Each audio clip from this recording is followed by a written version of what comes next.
Hey guys, I'm Randy Younger, and this is another episode of Under the Radar, where we talk all things film. And with me tonight, I have two good friends of the show, two great critics as well. We've got Rachel Kolb. Hey Rachel, how's it going? Hi, good to be back. Yeah, definitely. And also Forrest Bennett. Welcome back, sir. Hey Randy, glad to be back. I love the background. Looks good. Oh, thank you. It's what could have been. Yes. And that is because we are going to be talking about the new Nicolas Cage sci-fi action martial arts spectacle, Jujitsu. This movie is very strange, and basically it tells the tale. Every 6 years, there's an alien race that has to do battle with these particular warriors, and Nicolas Cage is part of that group of warriors. And this is a very strange film. Yep. Aside from some pretty decent fight choreography and the appearance of Nick Cage, I love Nicolas Cage. Yep. One of my favorite actors. So I was very curious about this, but for me, I'd say it's sadly off the radar. Rachel, what was your take on Jujitsu? I completely agree. And the fact that Tony Jaa is in this movie and he's not the lead, he's not your main fighter, he's not like the chosen one narrative thing, is nonsense. He's such a great fight fighter in these movies. He's so dynamic on screen, and it was just a waste of him and a waste of Nicolas Cage. Are you a big martial arts movie fan? I didn't know that. I wouldn't say that I'm necessarily a huge martial arts fan, but whenever I see Tony Jaa showing up in a movie, I get really excited. I'm also a huge fan of the Raid movies.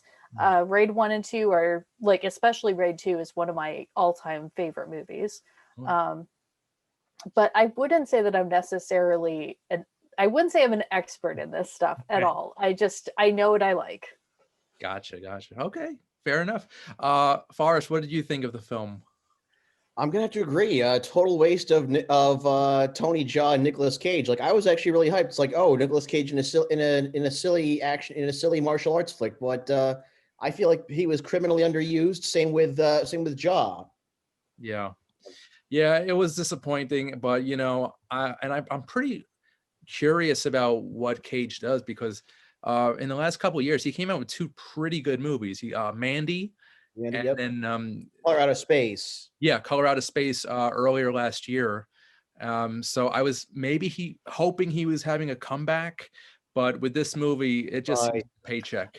Well, this is what I'm wondering about this movie, though. This one feels like something that could have been filmed several years ago and has maybe got acquired just because his name was attached to it and has been sitting on the shelf all this time. And because these studios are starting to run out of stuff to put out there because of the pandemic, I could see that maybe this one they're like, well, it has Tony Jaa, it has Nicolas Cage. We can put it out there and it'll just be something to fill some space. Yeah, kind of like a leftover. Let's just release it now to make a dumper. Basically.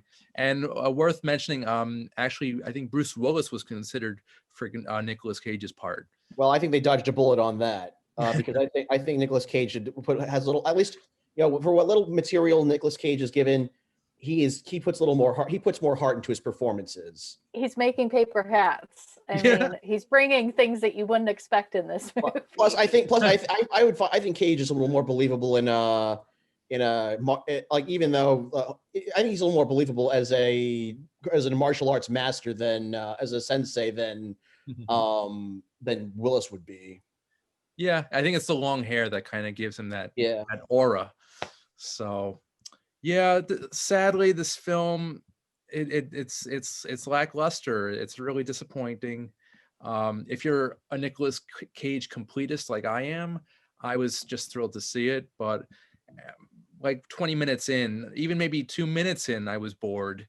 So it's same here. I tuned out. I found myself tuning out a lot. Yeah. Mm-hmm. The story was just really all over the place, like martial arts, science fiction, and it's like the whole comic book setup. I feel like this maybe this would have been better as a comic book than a movie.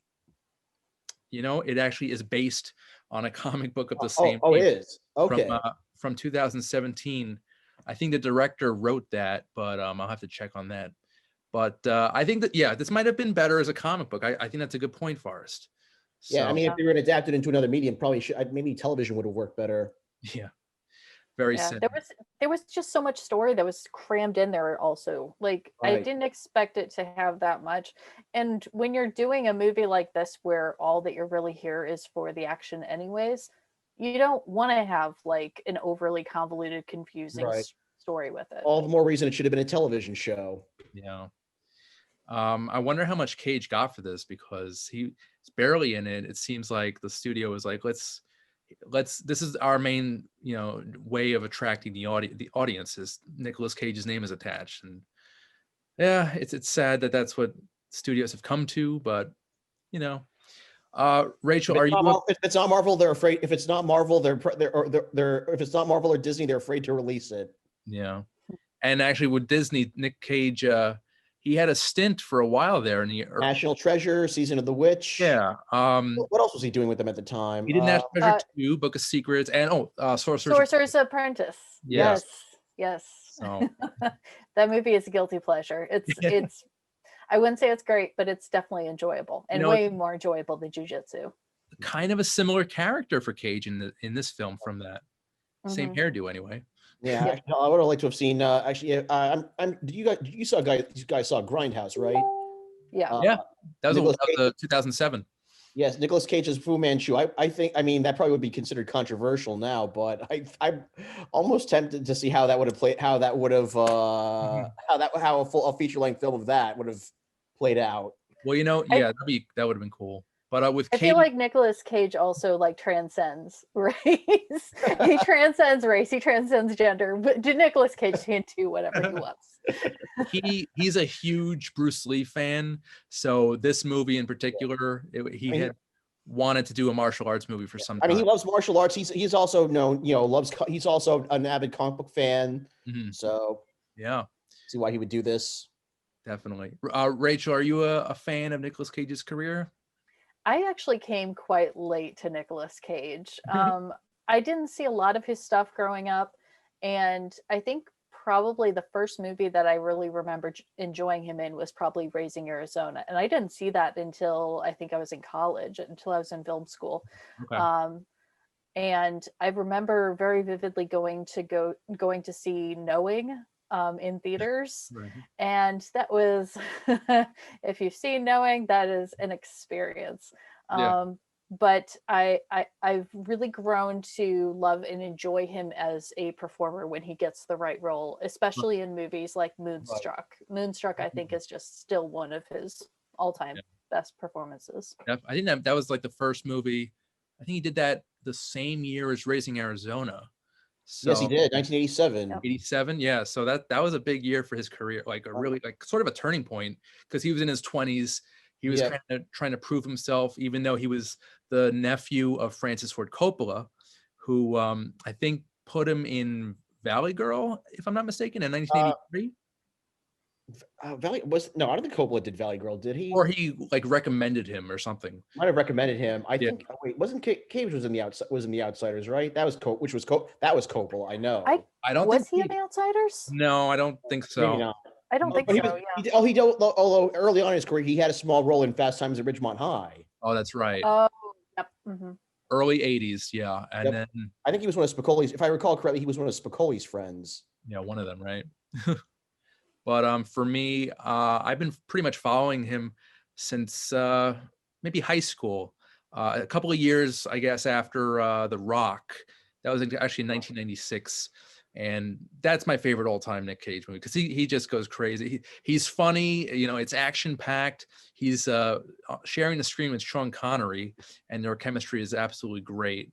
And after that, I went on a search for all of his movies, and he's not great in every movie, but he just adds some great, this like magical quality, and especially in Vampire's Kiss. I don't know if you guys have seen that one.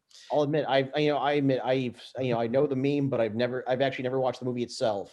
He goes to a nightclub one night, and he thinks he gets bitten by a sexy vampire.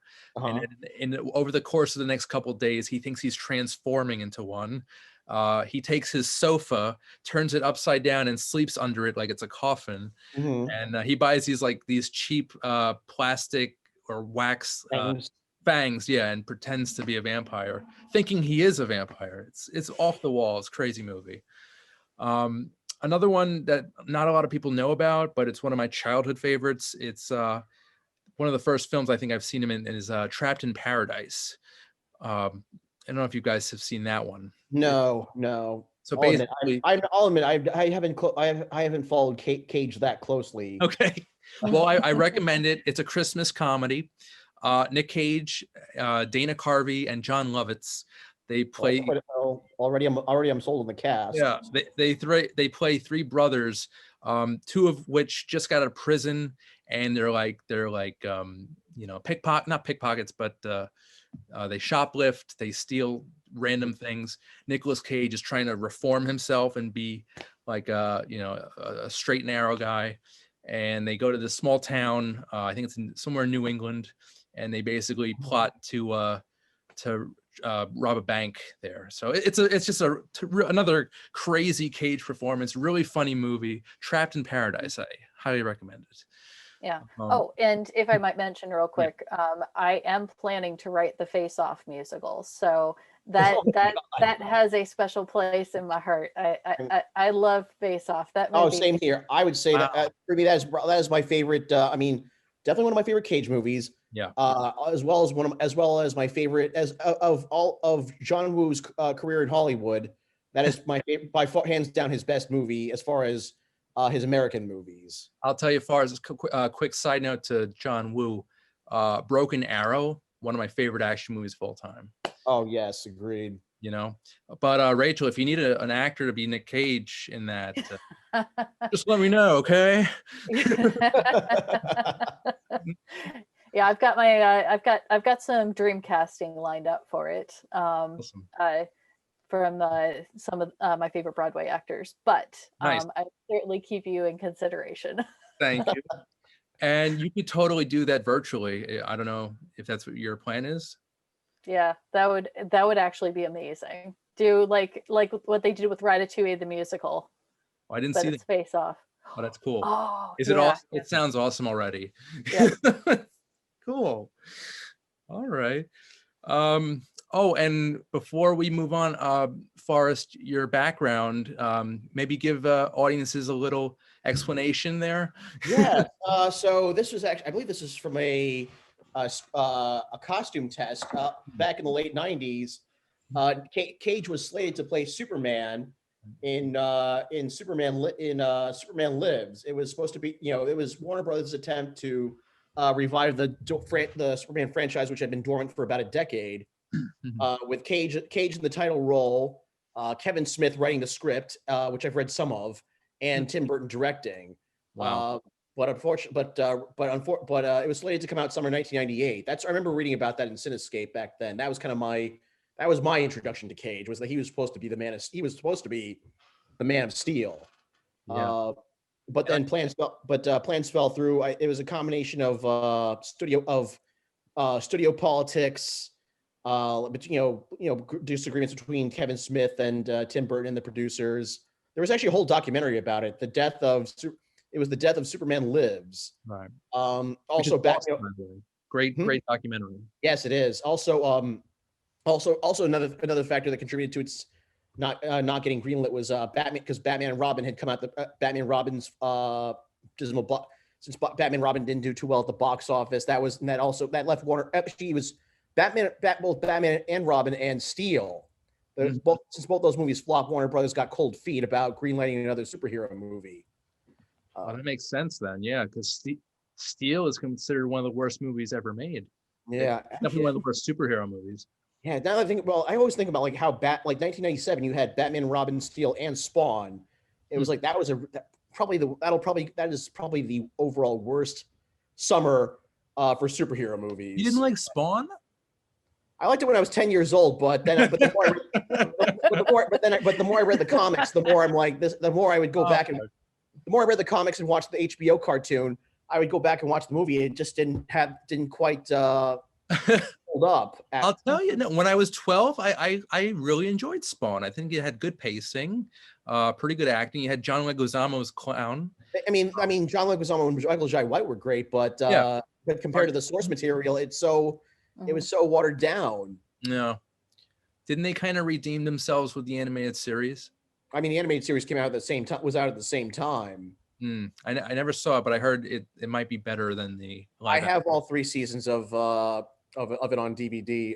It's probably one of those cases where the cartoon was better than the cartoon was better than both the comic and the movie. Okay. But back to Cage. Yes. But Rachel, do you think Nicolas Cage would have made a good Superman? I think the one part of Superman that he could do really well is to feel like he doesn't belong in this world, like that he's an alien, because Nicolas Cage is kind of a being in and of himself. There's nobody like Nicolas Cage, and there probably never will be another performer like Nicolas Cage. But other than that, he's a very unconventional choice, I think, for the role. Right. Yeah. Since Tim Burton was directing this, he actually he chose Cage for the same reason he chose Michael Keaton, because he was not a conventional choice to play the hero. Yeah. And in my opinion, and a lot of others' opinions, Michael Keaton is the definitive Batman. Yep. Actually, he was supposed to reprise the role for Superman Lives. Oh, really? Yeah, in a cameo. That would have been really cool, actually.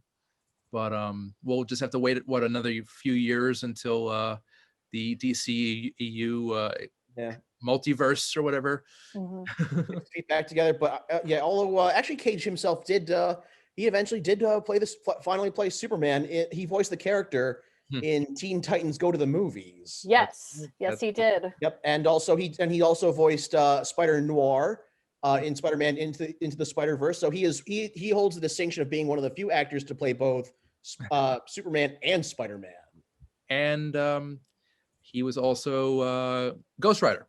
So yes, actually, so 3. Oh, and also Big Daddy in Kick-Ass. Oh yeah. Yep. Which is probably which is one of my favorite roles of his.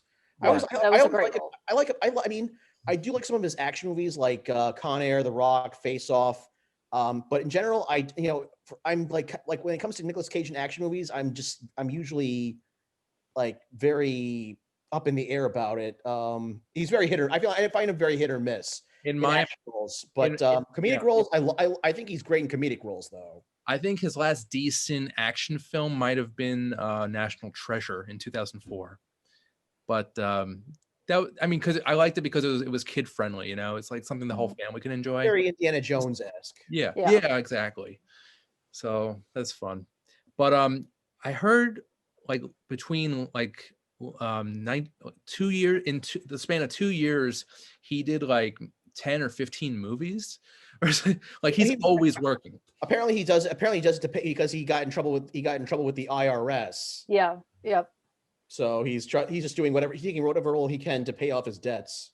Yeah, and I think at one point he owned like multiple castles, and he had all these like dinosaur fossils that he owned that he had to like auction off. Also, these like super rare, expensive comic books. Yeah, doesn't surprise me. Oh, also back to Superman. He named his son Kal-El. Yes. Yeah. So that's how big a fan he is. He's a fan. I mean, he changed his name to Cage. His birth name is Nicholas Coppola. He changed it to Cage after Luke Cage. All right. Funny. All right. So yeah, Jujitsu. I say skip it, guys. Skip it. Pretty much. Skip it. The man has done like hundreds of movies at this point. Yeah, I would say if you're going to watch anything with Nicolas Cage like right now, I would say Mandy, Color Out of Space, which was my favorite movie of 2020, and Frozen Ground. Oh, is that with John Cusack? John Cusack and Vanessa Hudgens. Okay, I think I missed that one, but I've seen it maybe on Netflix. It's it's currently on Netflix. Okay. As far as Nicolas Cage, or his history of swearing that he has on Netflix now too. Yeah. Oh, yeah. I want to watch that. How is it? Yeah, I've heard very good things. It's on my list to watch next. Oh, same here. And yeah, I mean, I'd say if you're new to Nick Cage, just go to his stuff in like the 90s and early 2000s. Because I would say you can go back to the 80s because I was, Yeah.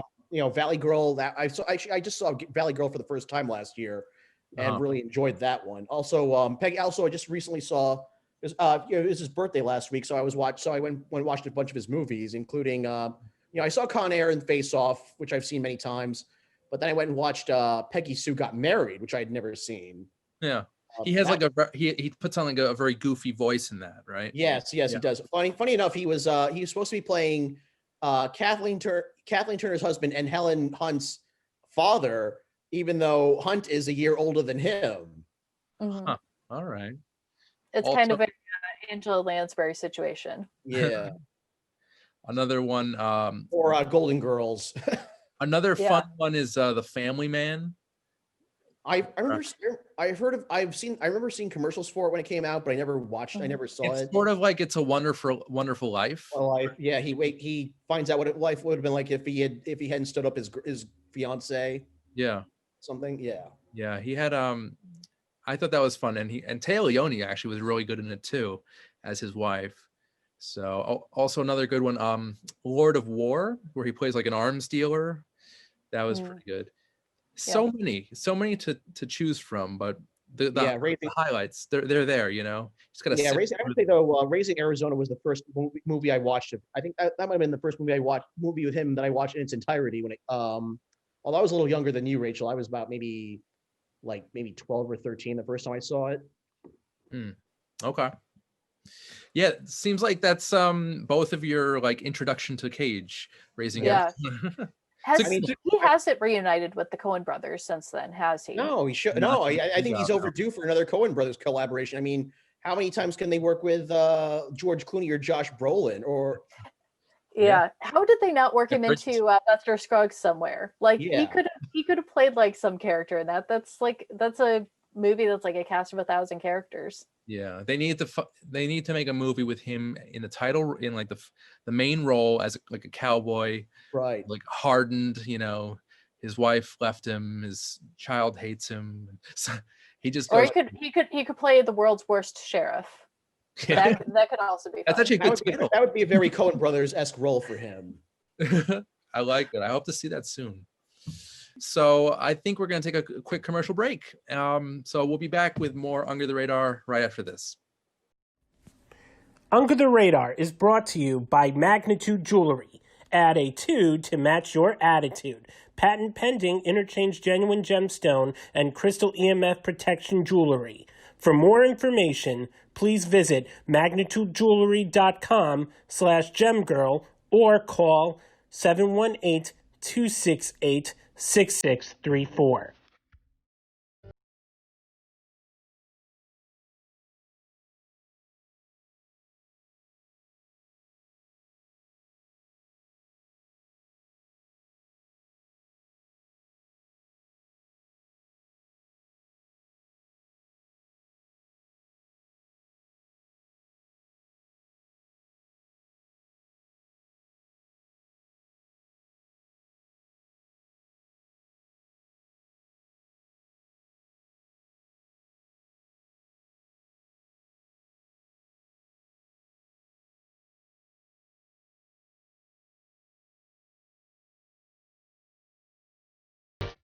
Hey guys, welcome back to the show. This is Under the Radar, where we talk all things film. Randy Unger. Our next film tonight up for review is called Wendy. And this film is just wonderful. I loved it. It's from director Ben Zeitlin. I always butcher Ben Hill. I think it was Ben Hill Zeitlin. Yeah, Ben. I think it's Ben because BENH. Ben Zeitlin. He directed the 2012. I guess some people call it a masterpiece. It's pretty good. Beasts of the Southern Wild, and that film is a very absorbing, intense drama. And Wendy, 8 years later, fast forward, we get more of a lighthearted take. It's a very unique take on the story of Peter Pan. And basically, it focuses on a young girl Wendy, played by the wonderful Devin France. She's a child actress, very unknown. That's one of Ben Zeitlin's trademarks now. He casts children actors who don't really have much of a filmography, and it actually adds to the realism of the film and the authenticity of everything. So this film focuses on Wendy. She's basically lives in a sort of a, like a Western town. Yeah. And she actually helps her mom out at a local diner. But she's kind of, miserable with her life. Maybe not miserable, but she just wants to escape.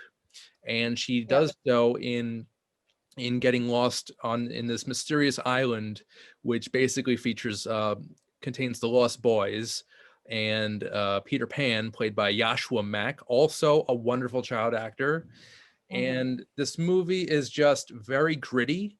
It's very real. The direction is fantastic. It's kind of like a shaky camera, so you like feel like you're in the action, you're in the movie, and you're following the Lost Boys and Wendy and Peter. And I loved it. I think this is one of the best films of the year. I know it came out earlier last year, but I figured we'd get to it because I've actually been meaning to review it for quite some time. And I'm glad we're doing it now because this film is on my top 10 now. So Rachel, I know you're a big Peter Pan fan. What did you think of Wendy? This is just, I really love this adaptation of the source material. It's probably the most transformative version that I've seen of it that's also been successful. I did watch a couple other adaptations actually today in preparation for tonight. I rewatched the Disney one and I attempted to watch Pan. I gave up partway into Pan. I actually got a good decent way into it, probably about 2/3 of the way into it. And I just said, what am I doing? Yeah. I could be watching a much better adaptation of it right now. And I switched over to the 2003 live action Peter Pan with Jason Isaacs. But I will say the Disney one and the Jason Isaacs one are much more straightforward adaptations of the book, whereas this really kind of subverts your expectations with a lot of things. And it feels very similar to Spike Jonze's Where the Wild Things Are. That was immediately what the tone and the feel of it was for me. I got a very personally. I got a very Lord of the Flies feel out of this one. Right. That's what the Lost Boys are pretty much. They're sort of lacking guidance. They sort of have a goal in mind, but it's kind of like, what exactly do they want? They just want to be in an adventure. They want to go on a quest. And just the fact that they're together doing it, that's really where the magic is. And for me and Forrest, I'm assuming you're a huge fan of Hook, 1991's classic. Well, in my mind, it's a classic, a childhood classic. Classic. I would say it's a very critical. I mean, it's critically reviled, but I was the right age to see it when it came out. So yeah, I was about 5 or 6. I think I was 6. I was 4. So. I could not wait for the VHS to come out. And once it did, I basically, wore that VHS out. Hook is a very long film. It's over 2 hours. 2.5 hours. I think the first hour is a solid hour of, being in London, being in that house. So when I was a kid, I would just fast forward through that up until he arrives in Neverland.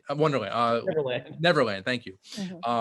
But sorry. Back to Wendy. This updated reimagining.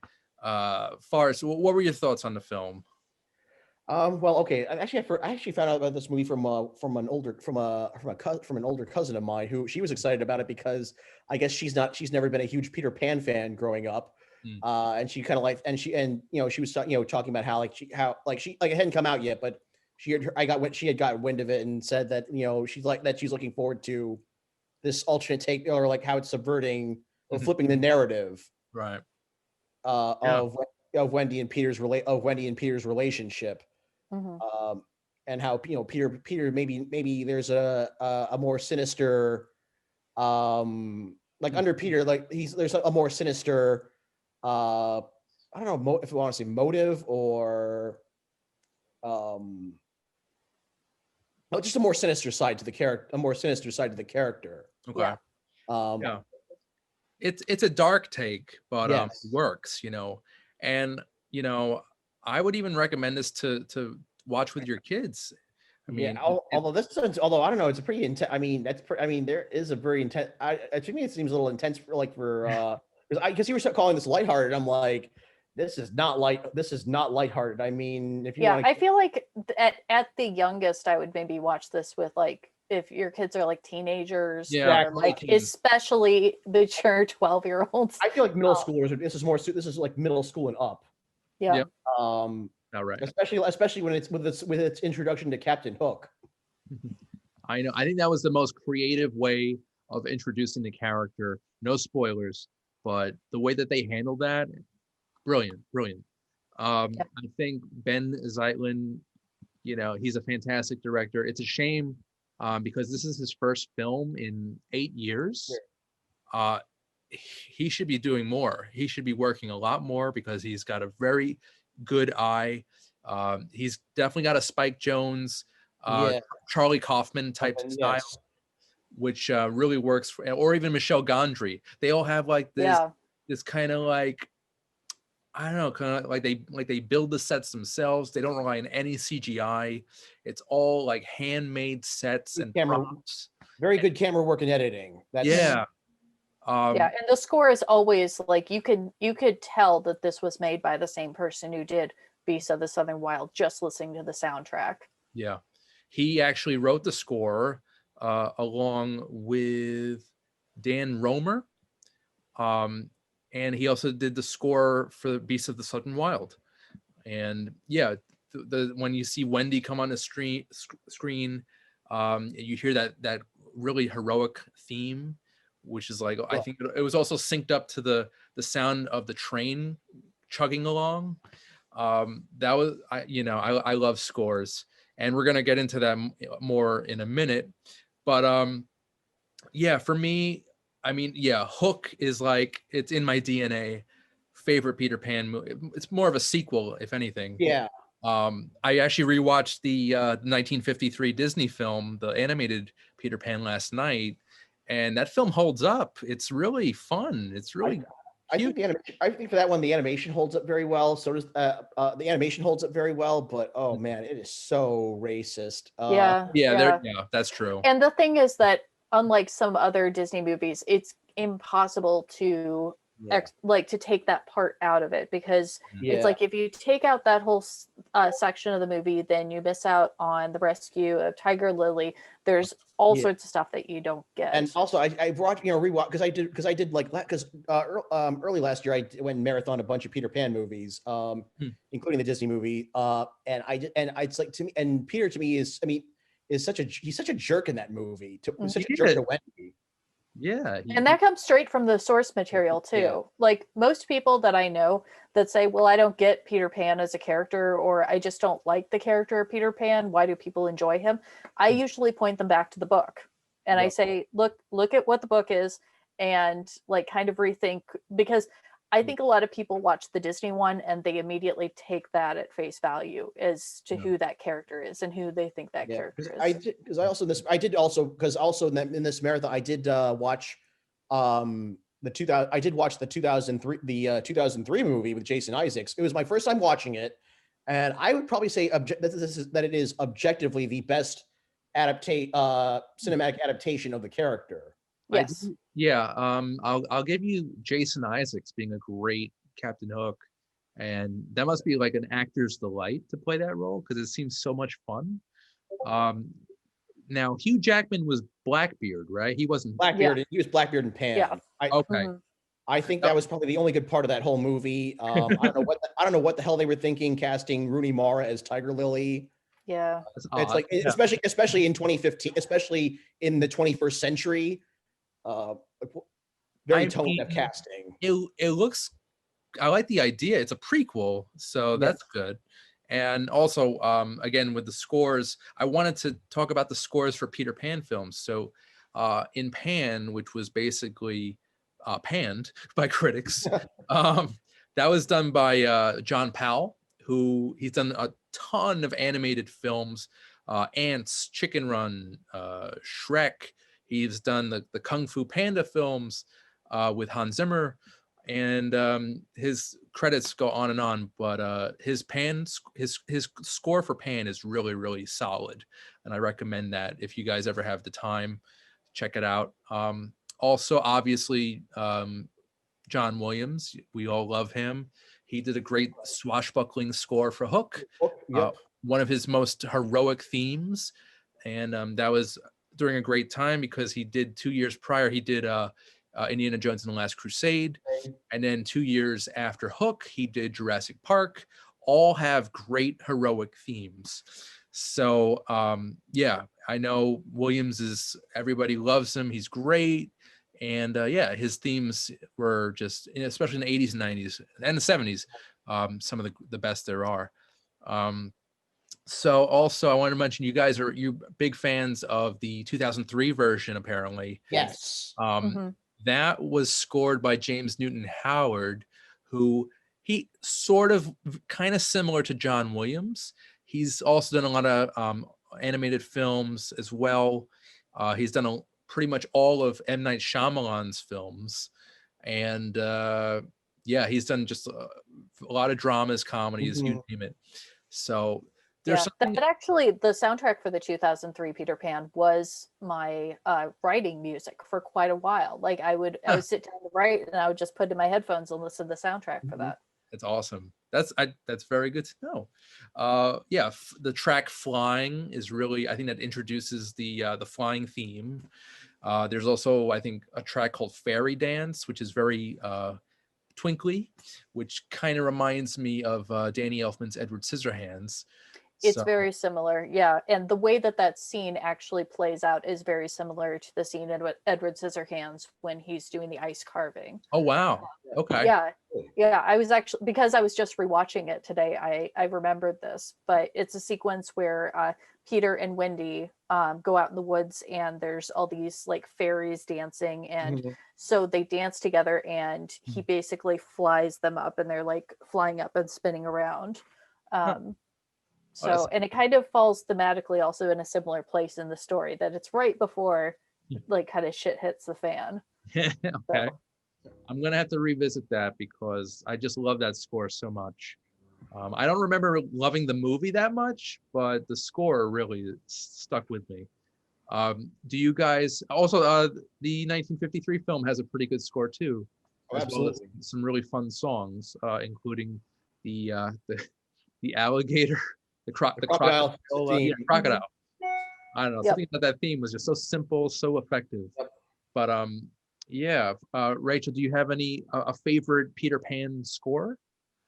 Well, I will say that I do very much enjoy the Disney one. I also have like really fond memories tied to that from going to the Disney parks and going on the Peter Pan ride there, which is really fun because as part of the ride, you get to fly over London. So the whole "you can fly" sequence has always held a special place in my heart. And I think that Wendy really provides a whole new sound, potential sound for this story. So.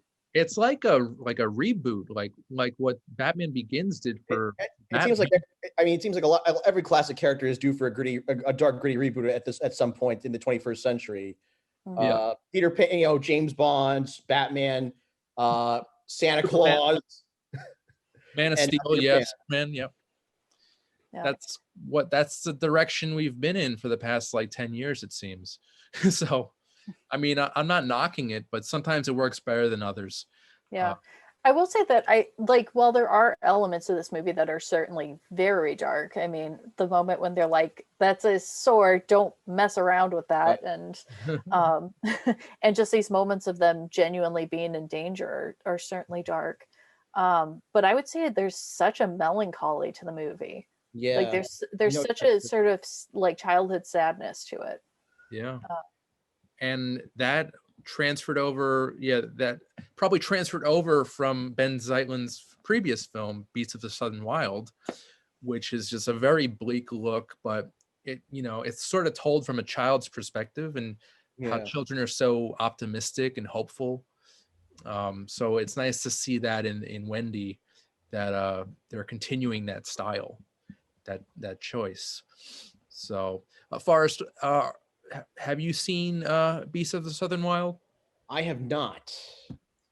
Haven't gotten around to it yet. Add that to your list, sir, because Yeah. No. It is a truly gorgeous movie. oh There are some shots in that movie that are absolutely beautiful. yeah. And the main actress, the young girl, I think she was like 5 or 6 at the time, and she Mhm. became the Yeah, young. Kajani Wallace. Yeah, thank you. Yep. Yeah, I would have totally butchered that name, but she became the youngest person to be nominated for an Oscar for Best Supporting Actress. Oh, I'm sorry, Best Actress in a Leading Role. And she deserved all the acclaim because she was phenomenal. Again, that innocence, that optimism, it's really great when you see a child actor deliver a performance like that. So, I'm looking forward to Ben Zeitlin's next film, because this man, he has a gift. Totally talented. And I must add, going back to Jujitsu, guys, I forgot to mention how people can see this film. If you are so inclined, let's see here. Jujitsu now available on demand and digital and on DVD. So yeah, if you are curious, check that out. As for Wendy, Wendy is now streaming on HBO Max, which is a great platform. I've been, perusing their titles for the past month, and I've been very satisfied. Speaking of streaming, what are you guys streaming? What are you watching right now, Forrest? Oh God, I am currently streaming through like every Power Rangers series on Netflix, because before they leave at the end of the month. Mm-hmm. I'm currently up to Power Rangers SPD, which aired around 2005. It's basically the impression I've been getting from it so far, like I'm like a dozen episodes in. It seems like it feels like Judge Dredd light than Power Rangers. Really? That sounds awesome, though. Yeah, well, it sounds awesome, but it's like, given that the nature of the Judge Dredd character, and that this is supposed to be a lighthearted children's show, it's like there's something pretty dark about that. I'll tell you, I stopped watching Power Rangers at like maybe 11 or 12. I actually stopped around maybe 8 or 9 after Amy Jo Johnson left the show. Oh, yeah. Because by that point I barely recognized the team anymore. Well, after the 2017 movie came out, I decided to go back and watch all the various series on Netflix. Yeah. I did like the 2017 movie. That was really fun. It's an underrated film. I think it should have gotten more credit, maybe some sequels, actually. I think the problem was they opened it like just a week after Beauty and the Beast, which kind of hurt it. Also, it could have used a little more Ranger action. Yeah. And I remember there being a very strange sequence with Rita Repulsa in a jewelry store. In a Krispy Kreme, yeah. Yes. Krispy Kreme? Yeah. Just a Product placement. But it was better than I thought it was going to be. Yeah. It was better than it had any right to be. Yeah. Are there rumblings of a new one coming out? I think I heard something. I mean, Hasbro just recently acquired the franchise from Saban, and I'm guessing they'll probably do with it what they did for Transformers and G.I. Joe, and just try to milk it as much as they can. Yeah. Rachel, big Power Rangers fan? I certainly was when I was a kid. I watched as much as I could on Saturday morning. I had like a couple of the toys, and I certainly enjoyed the 2017 movie, but I have not watched the show in a very long time. I will say, yeah, no, I'll admit it's total cheese. But I will admit some of these later seasons, long after the original cast is gone, the original cast were long gone. I actually found myself enjoying them. But and isn't every episode the same? Pretty much. I would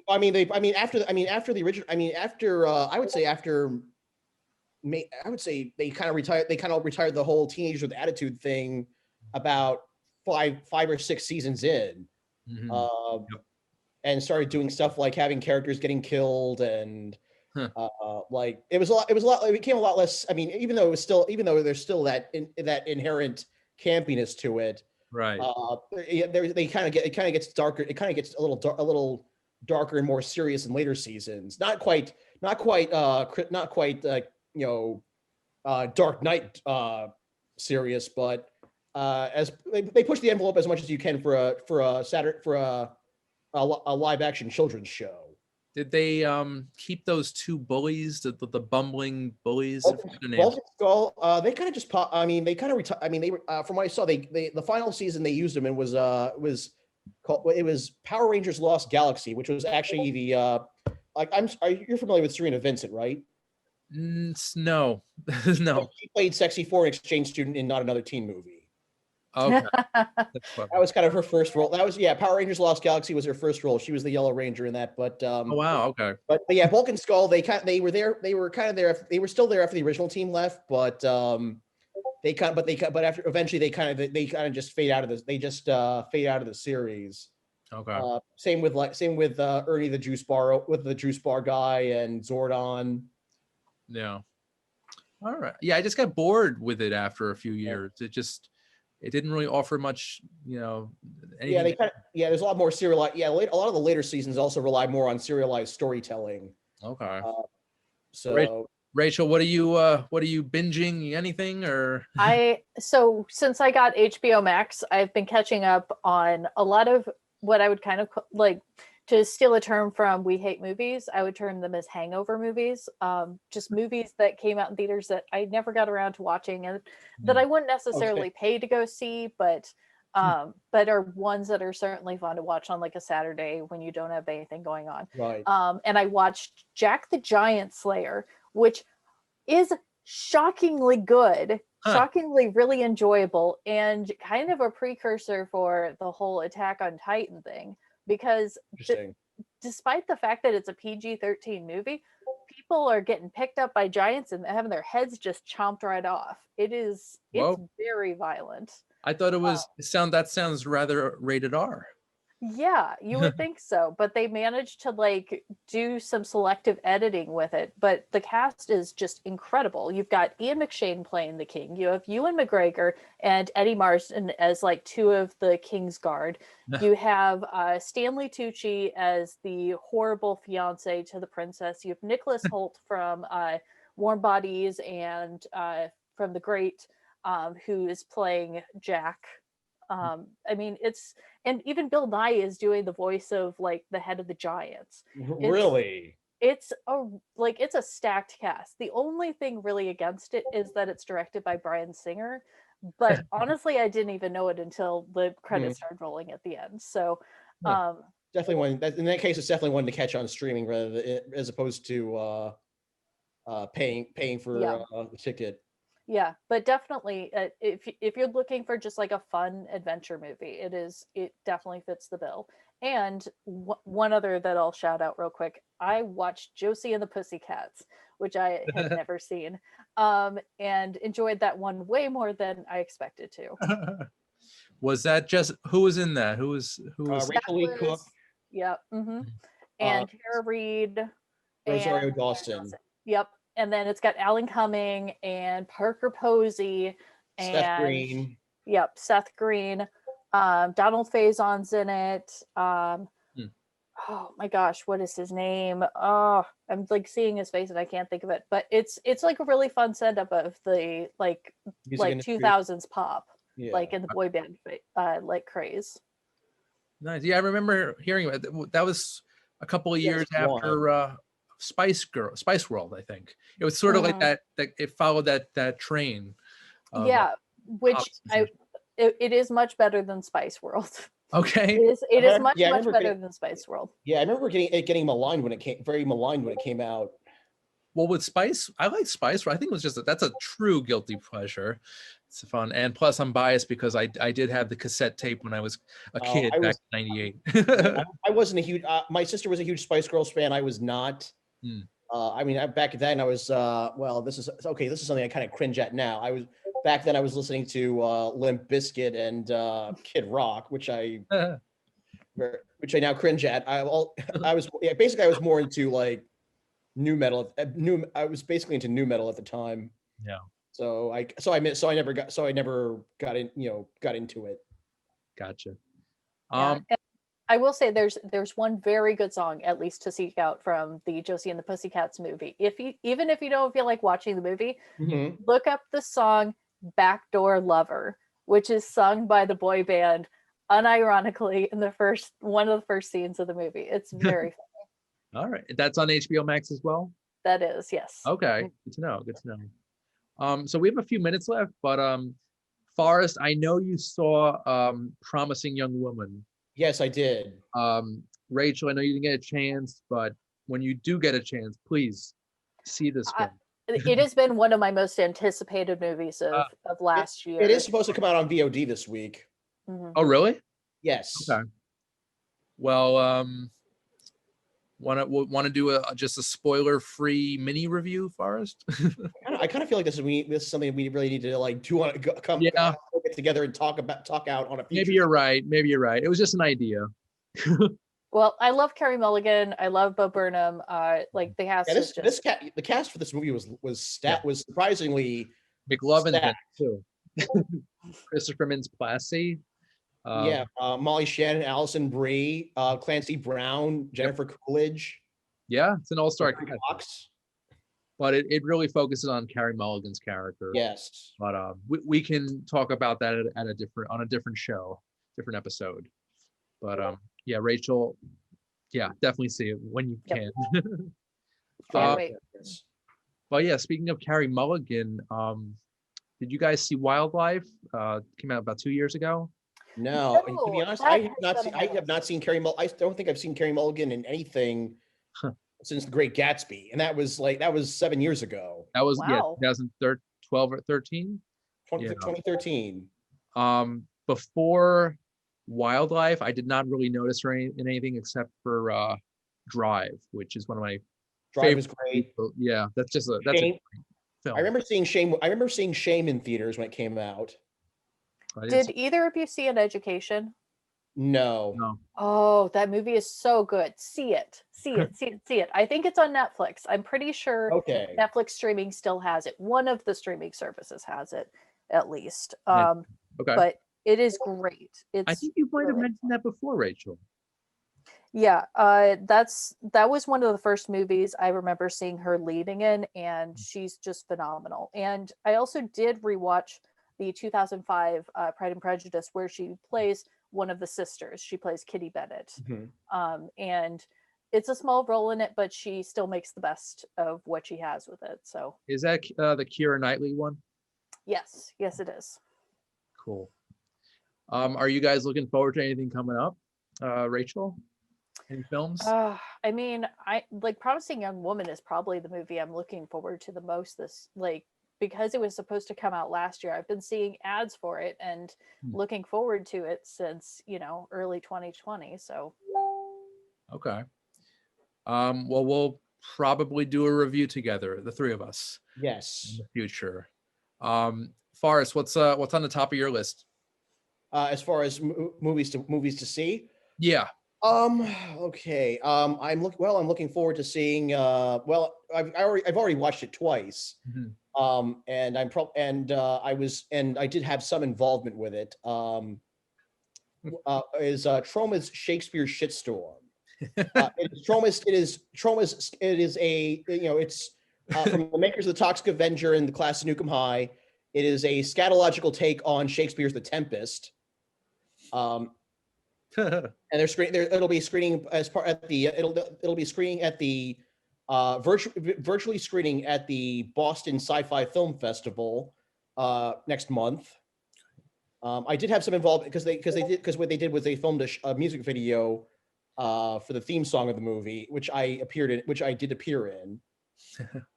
I saw the video. Job well done. Thank you.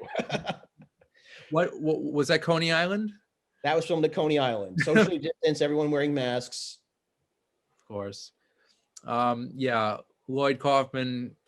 He's a character. I have had the privilege of meeting him many times. I actually interviewed him for my high school newspaper once. That's cool. Which was very interesting. Was that over the phone, or did you meet him in person? No, in person, because he was hosting the Trauma Dance Film Festival at the time, Okay. and and they were having an opening reception at a comic book shop that I regularly went to, and Right. the managers were able to set me up with the interview. He's nice. He's a interesting Yeah. guy. I've met him too at Comic-Con a few times, and I even had the privilege of going to Tromaville.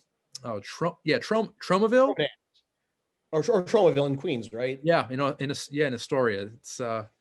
It's basically a house with the garage door has Toxie painted on Yes. it.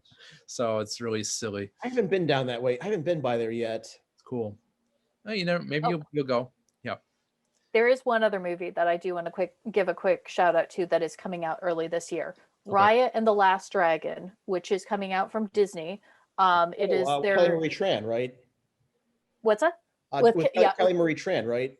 Yep, that's right. And it is written by one of my favorite downtown theater playwrights. I used to go see his shows when he was doing shows with the Vampire Cowboys. His name's Qui Wen. He also wrote a play called She Kills Monsters, Alice in Slasherland. He's a very out there, really but also has like a ton of heart in all of his projects. And this is, I think, really his first huge project, and that he's been working with Disney, co-writing the script for this. So I'm very much looking forward to it. All right. Sounds good to me. For me, I'd say next week, hopefully, if it's streaming. I think it is streaming, but News of the World, the new Tom Hanks Western drama, I should say. Looking forward to that because I love Tom Hanks. So there's that. And yeah, guys, we got one other movie that I'm looking forward to. Yeah. It came out late last year. It's called The Opening Act with Jimmy Yang and Cedric the Entertainer. All right.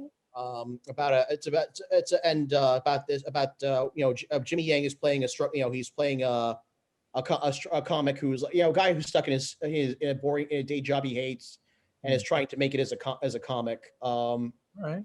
I can try, because me personally, I'm half Asian, so I like to try and support movies and TV shows with Asian American leads. That's great. Where from Asia is your family from? I've never even asked you that. Oh, my mom's family's from the Philippines. Filipino. Okay, cool. Yes. All righty. So this is the time for plugs, guys. We got like 1 minute left. But Rachel, is there anything you want to plug? You can find me on Twitter at Rachel E. Kolb. You can find my dog on Instagram at Dobby the House Doggo. And that's all I really have to plug. All right, cool. Say hi to Dobby for me. He's Yes. I'm a big fan.